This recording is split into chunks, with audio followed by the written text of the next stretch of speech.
আমাদের ভাই এখানে আসছে, আমি তার বাসায় আসছি, সেই বাসায় তুমি কথা বলবো। আসসালামু আলাইকুম ভাইয়া। ওয়ালাইকুম আসসালাম। ভাই আপনি কালকে কীরকম কী দেখছিলেন? গতকালকে দুপুর 1:30 তখন আমি এই যে রূপালী ব্যাংকে যে ডাকাত ঢুকছিল, ওই রূপালী ব্যাংকের নিচতলায় আমার বরিশাল ফার্মেসি।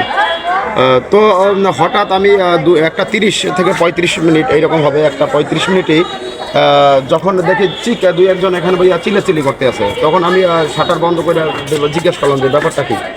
তখন বললো যে ডাকাত ঢুকছে। তো ডাকাত ঢোকার পরে আমি নিজেও চিৎকার করে মানুষজন জড়ো করে ফেলাইলাম। তারপরে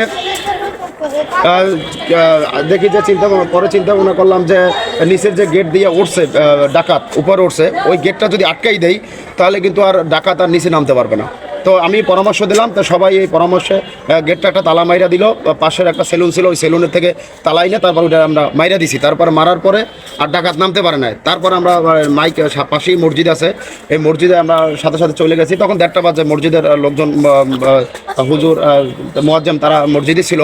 সাথে সাথে আমি বলছি যে ভাই তাড়াতাড়ি আপনি একটু মসজিদে জানাই দেন, মাইকে জানাই দেন যে এরকম ডাকাত ঢুকছে। তারপরে 10-15 মিনিটের ভিতরেই হাজার মানুষ একাত্র হয়ে গেছে, 10 থেকে 15 মিনিটের ভিতরে।